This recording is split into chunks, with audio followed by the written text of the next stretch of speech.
Hello, Earthlings. My name is Dennis Swiftdeer Paige, and I'm author of a book titled Jolts, Synchronicities, Dream Catchers, and Milagros, a memoir into the fire of original experience. First of all, before we start, I'd like to thank the Boulder Bookstore for giving me the opportunity to share my book and to encourage you to purchase it. And so the next 20 minutes, I'm going to try to share with you what I feel is an extraordinary story that I've had in my life. I'm just an ordinary person, but I've had an extraordinary experience over the past 7+ decades. So I'm going to use the guidelines that the Boulder Bookstore gave to me for you to follow along to understand what the book is about. First question is, can you give a brief synopsis of your book? Well, this book challenges the reader to look below the surface and see what is most important to one's body, mind, heart, and spirit. The book explores different themes that make up my journey of becoming, as I present a memoir that goes to the epicenter of being human. What inspired you to write this book?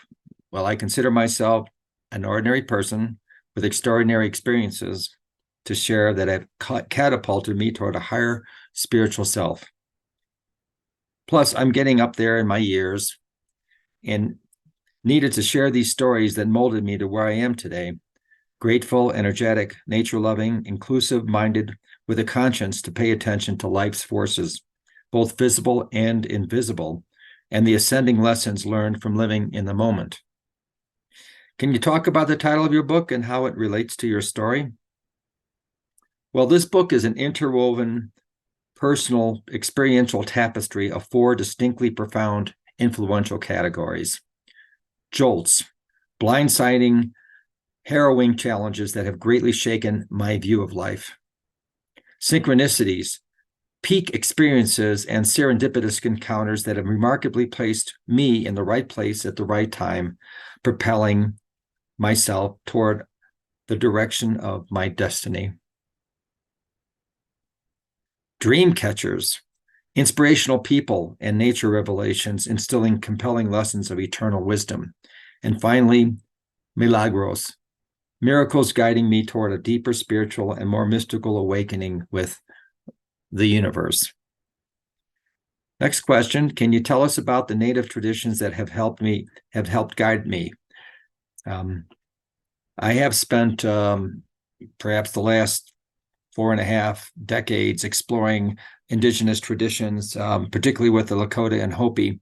And I belong to the northern branch of the red-spotted bee people. We're non-native affiliates with the Lakota people. And we were guided by a well-known man, Lakota pipekeeper named Tatanka Ska. And he was actually the carrier of Sitting Bull. And then after that, I was guided by another gentleman after Tatanka Sky passed away by a man who was called Gentle Spider-Man. So, but I have partaken in different kinds of unusual ceremonies, and that goes into my book, including the Sundance and a Hopi ceremony, which was the coming of the humans out in Walpi Mesa in Arizona. So I've had long extended connections with indigenous peoples. I became a storyteller and tied into understanding the different varieties of nations and clans and tribes that have made up this island called Turtle Island, not North America, as many non-natives refer to this land to. My experience with has been profound, and I go into my story, which wasn't intellectually founded, but it was a profound mystical experience. And when you read it, what I shared with you is the absolute truth. It was an amazing awakening for me. So next question is there anything else you want to know about your book? Well, the book was a labor of love and gratitude dedicated to brave questers listening to their own truths, following an original experience who are humbled and grateful for the love, wisdom, and humor discovered along their journey. This is a book that tries to engage in original experience, moving away from the expectations of your parents, being free-minded, trying to explore avenues that opens up your heart, mind, body, and spirit, and cultivates an awareness about the greater community beyond not only us humans, but beyond all beings, including rocks, animate and inanimate objects, trying to embrace the inclusiveness of the planet in a way that makes it sort of tied into a kinship connection with how you move in this world. Can you read us a short passage from the book? Yes, I can. I'm going to read you the preface of the book to kind of get you enticed with where this book is going as far as the message goes. It is storytelling. It's an odyssey. It starts from a certain beginning and it ends in a heightened awareness about being on this earth and being with this earth. So I'm going to read the preface. People say that what we're all seeking is a meaning for life. I don't think that's what we are really seeking. I think what we are seeking is an experience of being alive so that our life experiences on the purely physical plane will have resonances within our own innermost being and reality so that we actually feel the rapture of being alive. That's a quote by Joseph Campbell. One heart. Each of us carries in our life journey. One heart is all we receive from the time we are born to the time we cross over into a great mystery. I was born in Chicago on April 2nd, 1948. My mother held back purposely to have me because she didn't want her son born on April Fool's Day.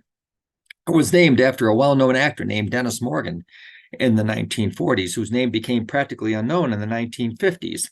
My parents preferred naming their children after famous American movie stars of the 1940s, since my mom in particular toyed around with the possibility of being a nightclub singer.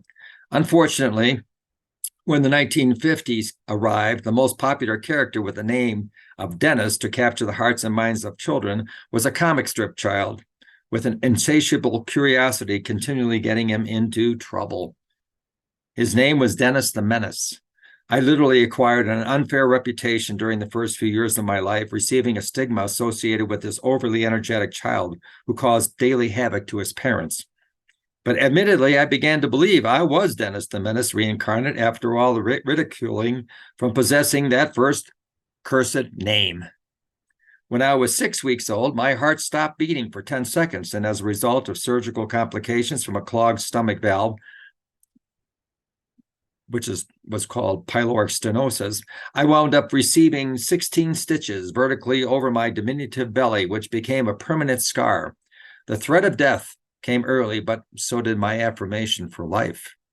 My parents, nonetheless, were grateful to our physician for keeping me from becoming a permanent flatliner, despite having a notorious reputation for scarring up his patients and injecting much pain in the process. We would pay periodic visits at his cottage home off the shores of Lake Geneva, Wisconsin, to thank him for saving my life.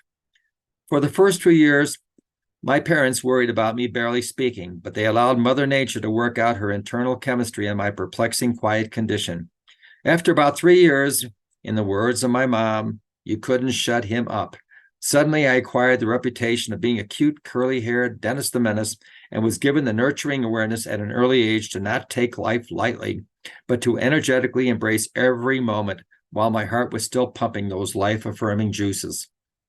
I'm a naturalist, ecological landscaper, earth-friendly storyteller, conservation practitioner, environmental educator, nature photographer, eclectically driven percussionist, author of a book on eco-gardening, divorcee survivor twice under irreconcilable differences, an uncle, godfather, brother, husband, and stepfather, and I'm living for the rest of my life with my loving, adventurous, compatible soulmate in the montane beauty of Colorado.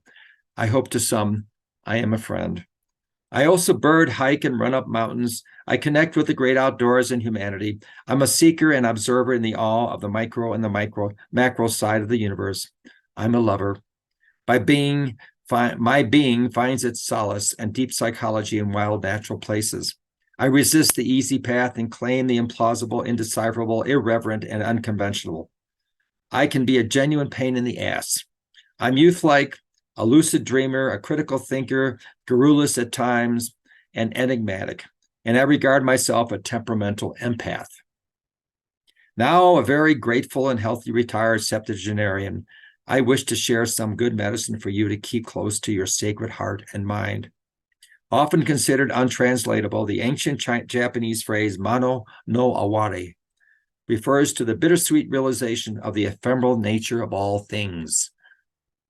It is the awareness that everything in nature is short-lived, the fleetingness of childhood and youth, various rites of passage, the pathos of painful experiences, the joys of catching momentary wondrous glimpses of nature, romantic flings, the changing of the seasons, close friends and families who have moved away from our lives, new relationships built on those very same familiar losses, passing fears experienced firsthand, the coming and going of love, the dream catchers who inspire our chosen quests to follow our heart's journey, the basic cycles of life and death. Is there a purpose, a plan, or a reason for everything that happens? Such consequential forces in retrospect have generated physical and emotional jolts, leaving deep transformative imprints in my journey, encountering a confluence of profound serendipitous synchronicities that have awakened a sense of being beyond this human world.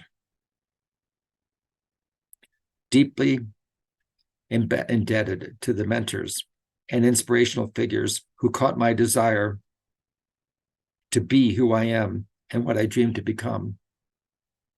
And I am grateful to have captured momentary miracles that ask the following question: are there spiritual forces playing with our lives to help us become better human beings? These personal, compelling, accumulative influences explored in this book, impermanent in their dynamics, could lead to permanent imprints of becoming something much deeper than what we were before we encountered these growing pains and joys of living. Call it the soulful molting of my being. We are all the unreliable narrators of each other's stories and are not defined only by what we see, but also by what we may never see. Ultimately, the truth lies in the beauty of living in the moment, knowing how important it is to revere this sacred journey of nurturing impermanence. May you all catch the paradoxical cosmic joke of jumping into this temporary experiential sea of vision and mystery, as shared through these actual personal stories presented, which have molded in me a profound curiosity for life and death while living on the edge between light and darkness, and exploring extraordinary experiences as an ordinary earth traveler. Every secret has a weight to it, and you can only carry it so long. This is my gift for all of you reading this life quest, searching to find transcendent moments worth remembering and becoming. My memoirs are divided into an interwoven personal experiential tapestry of 4 distinctly profound, influential categories, with each category described in chronological order. Jolts, blindsiding challenges that have greatly shaken my view of life. Synchronicities, peak experiences, and serendipitous encounters that have remarkably placed me in the right place at the right time, propelling me toward the direction of my destiny. Dream catchers, inspirational people, and nature revelations instilling compelling lessons of eternal wisdom. And milagros, miracles guiding me toward a deeper spiritual and mystical awakening with the universe. This concludes a description of my book, and needless to say, it's a story that's divided up into roughly 56, 57 different stories, so you can read one story before you go to bed and then jump into the next story the next day. And you could have a beginning and ending in each story, but as a complete assembly of different stories, it guides you into an awakening of self, a consciousness that related to having an original experience, not being so much dependent on systems that have actually told you what to do, how to do, what to do. Anything from schooling to religion, education, how we're formally indoctrinated or formally trained to think a certain way. Original experience helps you bring something out in you that in essence combines your being with the greater self that's out there, connected to everything on the planet. And those messages, those lessons, those affinities are there for each of you to awaken to this beautiful place called the earth. Thank you.